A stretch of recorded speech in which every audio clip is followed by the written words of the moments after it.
Hello and welcome to World Insight with Tian. We're coming to you from Beijing on CGTN. Coming up on today's program, the 2017 Summer Davos Forum opens today. Over 2,000 prominent leaders from politics, business, civil society, academia, and the arts will brainstorm a new way to achieve inclusive style of economic growth. To help us understand how these titans from different fields can cooperate, I speak with Professor Klaus Schwab, the founder and executive chairman of the World Economic Forum. He says what the world's economy needs today. We begin today's program with this year's Summer Davos in Dalian. It kicks off today and will run until Thursday. Over 2,000 prominent leaders from politics, business, civil society, academia, and the arts will convene here to discuss achieving inclusive growth in the fourth industrial revolution. And Chinese Premier Li Keqiang also attended the opening ceremony. Let's take a look at how to achieve a more inclusive style of economic growth.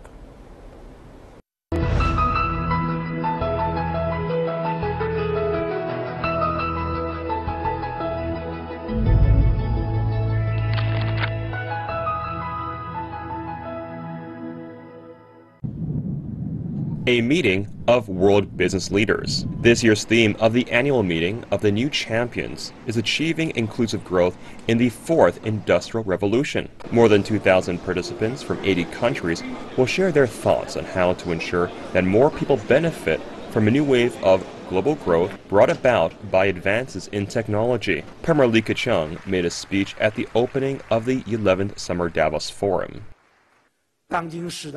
In the world today, in order to promote exclusive growth, we must firmly maintain economic globalization. Premier Li pointed out that inclusive growth requires efforts from all nations. To better guide economic globalization, Li called on countries to seek good opportunities, boost trade and investment liberalization, and facilitate and pursue development patterns that promote productivity and equality. In recent years, despite the sluggish world economy, China's economy has been able to maintain steady growth. The important reason was that our growth is getting more and more inclusive. Summer Davos has become an important forum on science, technology, and innovation, and a key platform for helping to achieve inclusive growth. While China and Europe may be promoting the benefits of globalization, the U.S. under Trump has championed protectionism and America first. Can we still maintain an open, globalized economy when key players would rather build barriers? For more on the Summer Davos this year in Dalian, and also what kind of discussions might be inspiring us forward. To understand that, I have Zhang Jianping, Director General of the Center for Regional Cooperation at the Chinese Academy of International Trade and Economic Cooperation. That's a very long title. Yeah. Welcome to our program, sir. In New York, we are likely to be joined by Max Wolf a bit later. Meanwhile, in Southampton, in the UK, Mike Bastin, a visiting professor at the Beijing University of International Business and Economics. I want to welcome the two of you first. May I have your answer, Mr. Zhang? People are confused as a result of the apparent destruction of the already existing system and the yet to be established new world order. What to do with our economy, and how can we work together on what kind of mechanism? I think that's a very fundamental question all of us are thinking these days. Yeah, this is actually this is a very critical question, issues, but also very difficult, especially at this time of point. You know that Western countries, they have, you know, new phenomenon, new trend that is anti-globalization and Brexit, something like that. A lot of people in Western countries confused on that. On the other hand, developing countries actually in progress of development, we are still want to chase globalization as well as regional integration. We hope we could be involved in global value chain and get valuable development opportunities, especially we can have our labor division in global system. There seems to be very different kinds of goals among the developed and the developing economies. So let me go to you, Professor Bastian. What is your reading of that very different views about the world and what we want to achieve in the near future? Will that further divide us? I don't think we'll see further division. I think in the developing world, the governments are very much more about inclusivity, what's often referred to as inclusive growth, placing a lot of emphasis on innovation and new technology, and also integration and better trade, a trading environment. What we're seeing in the mature markets of the world is a lot of discontent. A lot of people are unhappy with perhaps the division of wealth. But I think on an optimistic note, I do see a very positive future for both the emerging and the developed markets of this world. Optimism is one thing, reality could be another thing. Let's talk about some of the things you just mentioned, Professor Bastian.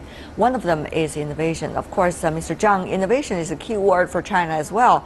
But you know, together with innovation, together with new technology, it could be a double-edged sword. On the one hand, it could help with the efficiency, and it could also help create further new market. But on the other hand, new technology is likely to take away some of the old jobs, and the educational system is not catching up right now, you know, to create new jobs. So what to do? That is an ultimate question. I think that in two sectors, actually, what you described already express this type of concern. One is e-commerce. In China, e-commerce, especially transnational cross-border e-commerce, already had a very rapid development. On the other hand, those old traditional business sectors are suffering from this process. So I'm afraid that in the future we need to have new rules and regulations to make more balance on traditional and new business model. Another is if you see the car hailing a service platform. Also on one hand, shared economy. Shared economy. They provided a lot of new job opportunities for some of new drivers.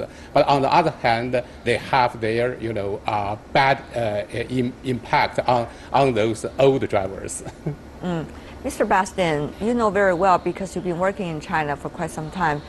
Labor intensive is still one of the advantages the Chinese economy enjoy over some of the other, at least developed economies. So the shared economy, new technologies, robots, and AI, many have described as the solution to our problem, but others describe it as the challenge to our already existing problem. So particularly for developing countries like China, labor intensive is still one of the ways to make the economy work. So will that work in China? Can the country be prepared?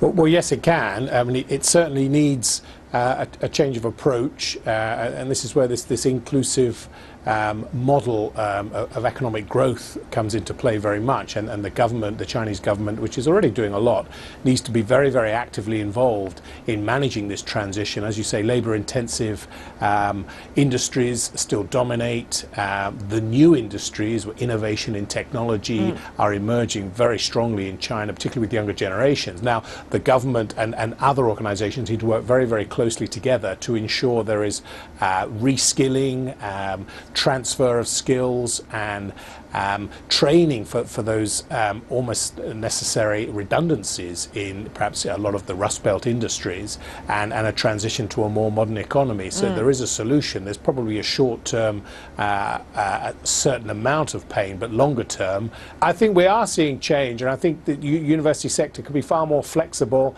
and adaptable than you think. And I think with the right government intervention and support, this can happen. even Chinese education system is in need of some sort of reform and does need to reflect this new entrepreneurial culture that is now needed and is sweeping, I think, across China. But I don't see any reason why that can't happen. And I come back to several Chinese universities now that make, for example, not just the top 100 global universities, but the top 50, and Tsinghua in particular is almost in the top 10. The new technology companies that are moving fast, particularly those with the big data, with a lot of technologies in their hands. But on the other hand, there's likely to be a widening gap of wealth as a result of the unfair or at least uneven distribution of these resources, big data and technologies.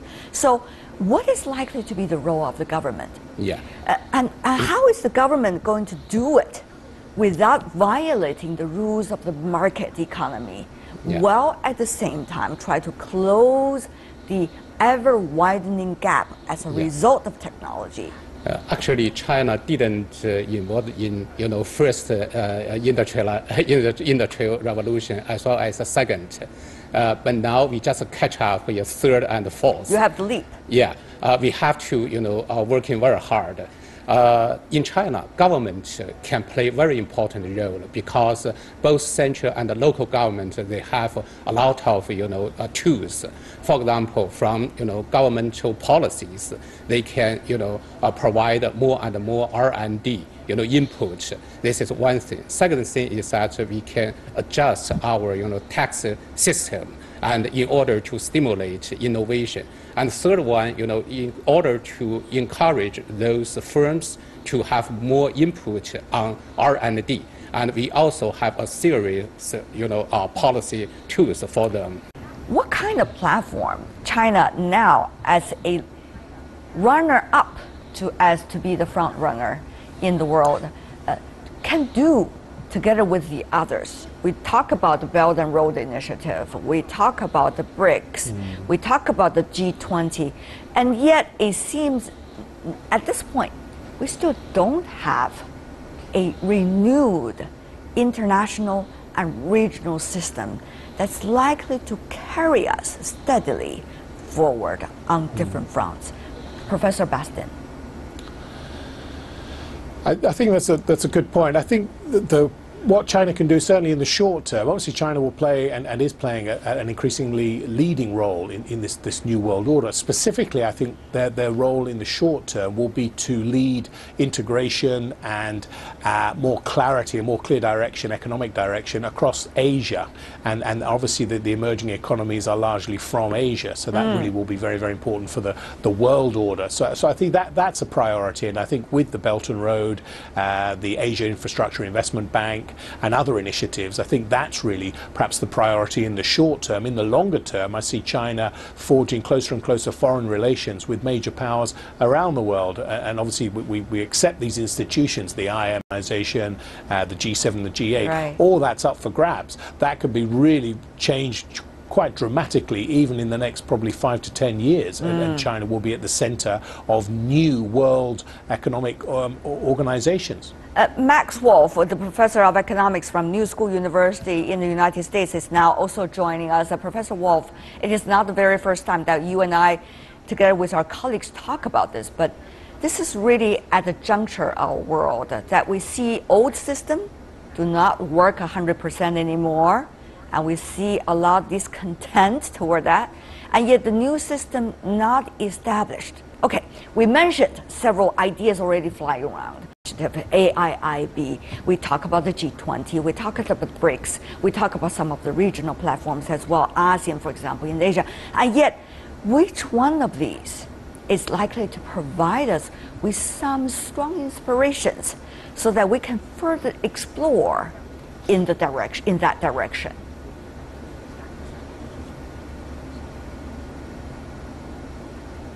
Professor Wolf. Yeah, so it's a great question, and thanks for having me. Look, I think part of the unusualness of this moment, thank you. So I think one of the odd features of this moment is normally a new world order rises, and it has to strive and prove itself to replace the old order. What we've seen in the last year or so is the old order, the sort of folks who had their hands on the wheel, and the old order just give up and walk away in a way that was much more rash, much more rushed, and much less well thought through than mostly in history would happen. So it's a little bit rushed. That being said, I think G20 leadership, I think merging regional power leadership, and I think also Asian-based leadership, because it looks like we're about in the early innings of an Asian century or two, make a lot of sense. I don't think we need a single unipolar world leader. I think it's better to be in a multipolar world. And I think one of the slightly messy, if probably good features of the near-term future is moving back to a multipolar order, which has usually been more stable and more commonly the world order. Will that create more economic and trade frictions as a result? Professor Bastian, I mean, are we going to expect more chaos before some order could fall in? Well, that's the fear that these trading blocks, if you like, Europe, Asia, and the Americas, will become exactly that and increasingly solidified. I'm not sure that I see that being major friction. I think what we'll see with the established economies already, there'll be a recognition and an acceptance there that they need Asia, perhaps more than Asia needs them. So I think that any frictions will be surmountable, and that the European economies, the American economy, and companies from those economies will work harder and harder to make economic gain and market penetration across Asia. So I think there will be better cooperation as a result of Asia's market attractiveness increasing substantially. But Professor Wolf, when you think about that, it seems that everybody has their priorities. In Europe, for example, the Brexit, the overall election, one after another, creates so much stir in that continent that is almost impossible for them to concentrate on anything else. Here in Asia, we see the rise of China. We also see the Korean Peninsula, big problem, South China Sea, the trade frictions and possible trade cooperation as well. In a very different government, a very different president. It seems everybody is struggling with their own priorities, already too much on their table. Will they have the power and the strength to seek on something common so that they can develop together? It's a win-win. Professor Wolf, very briefly from you.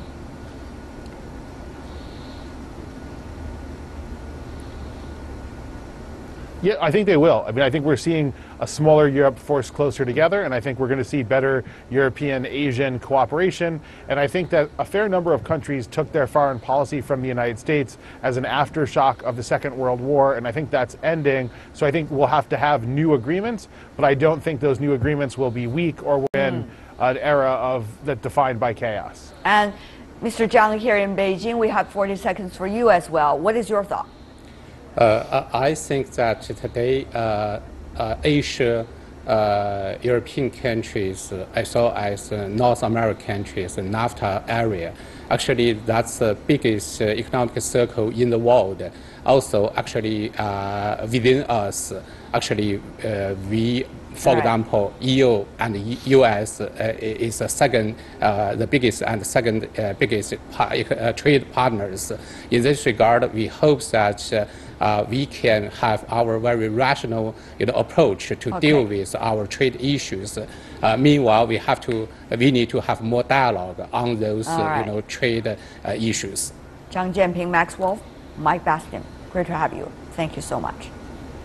You're watching World Insight with Tian Wei. Still to come on our program, I speak with Professor Klaus Schwab, Executive Chairman and founder of the World Economic Forum. He said what the world economy needs today. The annual meeting of the new champions, also as Summer Davos, is where executives from the fast-growing enterprises meet with leaders from major multinationals, government, and civil society.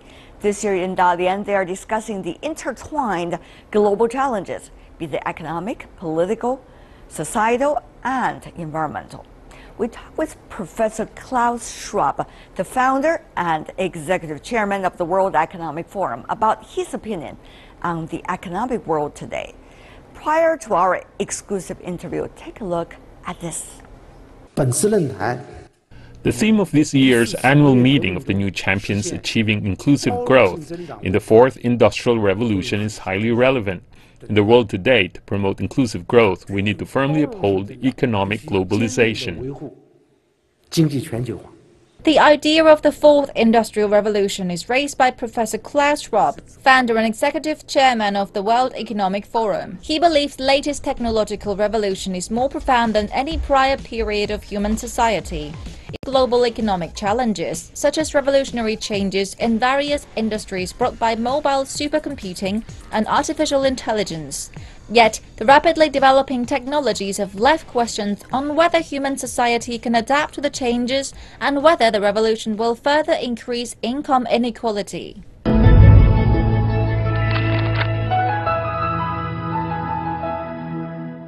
The fourth industrial revolution, you keep on emphasizing. What about capacity building, Professor Schwab, during this revolution in order to solve the problem of discontent? It's key because the fourth industrial revolution will require new skills. And the best preparation for the future is actually to prepare for those new skills and to make sure that the present workforce is re-skilled and upskilled. This will be the big challenge for governments, and it also has a great impact on the educational system, because educational systems are very traditional, and we have to think completely in terms of the new capabilities we need. For example, coding, just to take one example. Is it already too little too late to change? No, it's a process which has to be accelerated, certainly, but it's never too late. So also, let's not forget, so many opportunities which the fourth industrial revolution offers to us. But who should play a major role? Is it going to be the government? Is it going to be business? Is it going to be the civil society, educational circles, or international foundations like World Economic Forum? You know, we are a big believer, and that's actually the base for the existence of the World Economic Forum, believer that the big challenges in the world cannot be solved by governments alone, or by business alone, or by civil society alone. We need collaborative platforms, and the Forum is such a collaborative platform. We've seen some proposals for solutions, and there are diversity of them. For example, coming from the emerging economies, you got China proposing Belt and Road Initiative, trying to promote connectivity. You were there, Professor Schwab, yes, at the Belt and Road Forum earlier this year. Do you think these proposals could eventually help us to find the ultimate solutions? It's a very important initiative, and I have underlined it in my speech at the opening. What we have to realize is that globalization in its old form has come to an end, and actually we still, as President Xi mentioned in Davos, we still need to exercise global responsibility, we still need globalization, but maybe globalization in a different form. First, we have to make globalization more inclusive, and second, globalization today is not one homogeneous structure. It's much more like a network, and the network has hubs, and the One Belt, One Road initiative is such an important hub, and such hubs on a more regional levels have to cooperate globally, but they provide the best entry card into the future, because they foster the infrastructure, the physical infrastructure, they foster the digital infrastructure, they are the preconditions for cooperation. So it's a new form of global cooperation, a new form which I call platform-based, where everybody joins because there is a win-win situation. Which is more important, do you think, Professor Schwab, during this process? Is it going to be debates, have very clear goals and processes before we start? Or is it more important that we take actions and with a can-do spirit? To you, which is more important? I think it's not an alternative. The two are intertwined. You need, particularly if you work in the context of different countries, different cultures, different economic systems, you need to understand all your partners. So dialogue is very important in order to define common objectives. But once you know about the common objectives, then action becomes essential. So it's a combined process of having a dialogue, but also a dialogue which is action-oriented. Are we successfully having both the world right now? No, because we have certain countries which unfortunately do not support clearly the notion of global cooperation. I feel that if we want to establish a peaceful, prosperous, sustainable world in the long run, we have to be able to solve also short-term differences. So at the moment, I think what we have to do is to find small practical steps, such as the One Belt, One Road initiative, in order to fill the gap. You and the World Economic Forum thrived over the decades, and you see the ups and downs of our societal debates in the world. What do you think is the general spirit that would really let us get there? Let's not forget, we have a tendency to look at problems, at issues, but we can look back at so many achievements. Look at China, how China has developed since I came first here in 1979. Tremendous difference. People are living in much better conditions today. So I wouldn't be pessimistic, to the contrary, I'm optimistic. You sound very optimistic. But it needs personalities who actually, of course, have the necessary knowledge. The world is very complex, so you have to be a professional, but people who have also a clear vision going ahead, people who have the passion to engage full-heartedly, and people who can translate ideas into action. It's amazing how you would manage to upgrade the intellectual level of the World Economic Forum with the changes of the world. Probably some of the things you've done, you've thought about, could also be things that can share with leadership around the world about exactly what can be done now. I'm very proud, of course, of what we have achieved. I think we were at the origin of many notions which are very important today, like social responsibility, like public-private cooperation, the fourth industrial revolution. What it needs today is an attitude which incorporates change as a new normal. That's, I think, very important. And to see change much more with the lens of opportunities and not threats. The World Economic Forum was founded in 1971. It was first named the European Management Forum and later changed the name World Economic Forum in 1987. The name change coincided with its broadened vision to include providing a platform for resolving international conflicts. Its mission is cited as committed to improving the state of the world by engaging business, political, academic and other leaders of society to shape global, regional and industry agendas. For a few decades, Davos Forum has been a symbol and advocate of globalization. However, 2016 and 2017 have witnessed a tide of anti-globalization in Europe, from Brexit to raising voices of nationalism in presidential elections in France and the Netherlands. Now the question is, can these changes in Europe hamper the influence of World Economic Forum?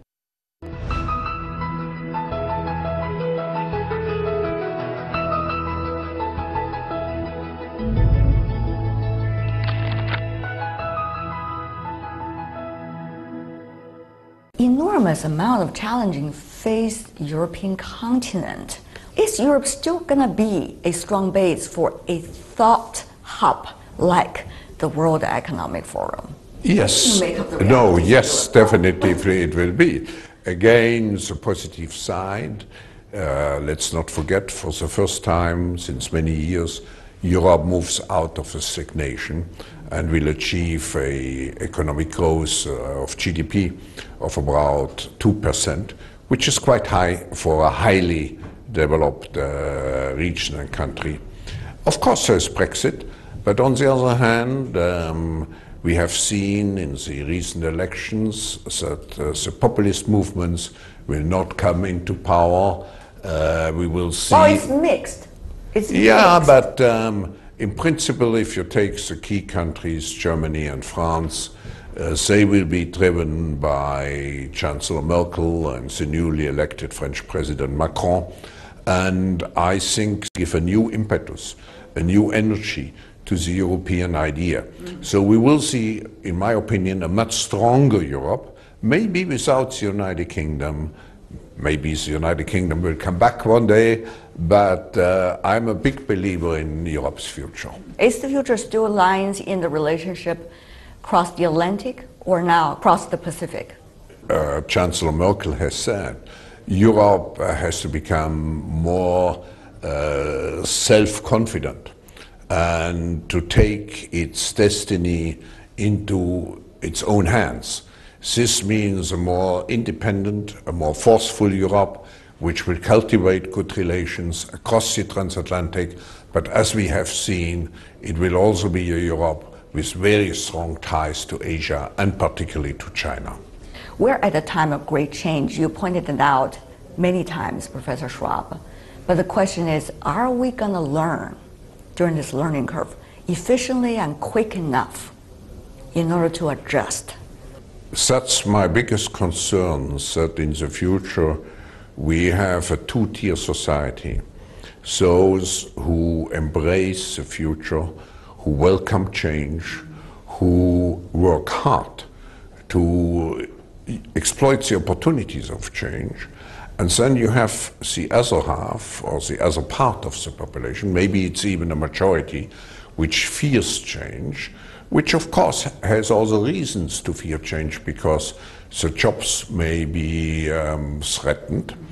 I think this part of the population has played a major role already in the Brexit vote. It has played a role in the American elections. So it is a task of the leaders who really recognize what's happening to make sure that we do not have a gap between the winners and the losers, but we have a new type of social contract which takes care of those who are losing out in this modern world. But then it takes leadership with great qualities. That's what right. Are some of the adjectives you would describe for the best leadership qualities these days that we urgently need? I would say a forward-looking vision. I would say serving the people. We have to be responsive. We never should forget that we have to serve the people who have entrusted us with leadership. So we have an obligation to be always committed to take also into account the interest of those people. So it's vision, it's responsiveness, and finally it's courage, because we don't know exactly how the future will unfold. So you have to take decisions under uncertainty. But if you know you serve the people, I think even if you make from time to time a mistake, I think it's the right path at the end, serving the people, serving the community. But then what would help them to make those decisions would be extremely important, isn't it? Yes, I think it's important for leaders always to have the ear on the ground. For example, for the World Economic Forum, I travel half of my time to talk to universities, to talk to politicians. I'm now on my tour through Asia. I will see the prime ministers of the 3 most important Asian countries. That's right. But not only to listen to them. For me, it's very important to listen to the young generation. We have, the World Economic Forum has its own youth organization. So, for example, on the weekend I was in Hong Kong and I had a 2-hour discussion with the young people just to feel what the young generation thinks and what the young generation expects from the future. And of course here you have a lot of young global leaders exactly. and global shapers at the World Economic Forum, the rising generation, as you say, Professor. It's very important. I do want to ask you, Professor Schwab, Winter Davos earlier this year, enormous challenge facing the world. The Chinese President Xi Jinping was there talking about solutions coming from emerging economies. Now we are in summer. More complicated world, but seems some proposals have already put out there. I just wonder, from now on until next year, in the winter, we meet again, Professor Schwab. Yeah. Are we going to be better? You see, first, the speech of President Xi in Davos was historical. It showed us that the world has changed from a unipolar to a multipolar system. And when we approach the future, there may be different opinions about the actions to be taken. So global dialogue, what is the purpose of the forum, of the World Economic Forum, is absolutely essential and will be more essential in the future. There are sometimes people who say it's just a conference, but actually you need the dialogue, because before you formulate action, you have to get a feeling for the ecosystem, how everything is interrelated.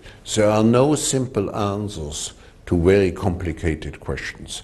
So if we progress, people expect always fast solutions and for very complicated issues.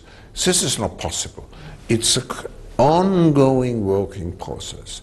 And the World Economic Forum at the moment has about 50, more than 50 task forces working on very specific issues. I give you a small thing. We worked together with UN 2 weeks ago when there was the UN meeting on how to save the oceans.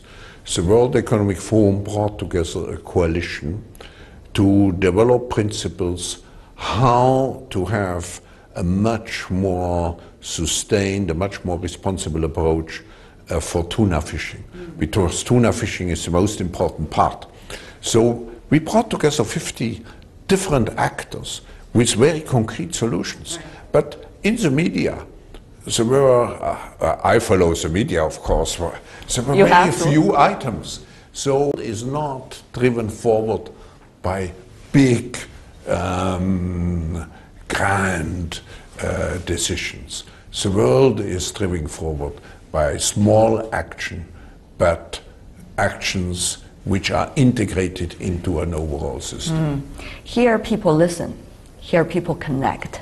Yeah. And only as a result of all of those and many efforts more can things be worked out, I guess. This annual meeting of the new champions is absolutely unique, because usually you have, let's say, leaders coming together who have great experience, but who do not always think in terms of this new world which is unfolding. Here you have really the new champions, those who are at the frontiers. Look at artificial intelligence, look at robotizations. Biotechnology, neuroscience. I mean, everything. And it will have such an impact on the world, not just on business and business models. It will change us, it will change politics, it will change society. So it's very important that we get a feeling for the latest development and how they may impact society. And that's what we are doing here.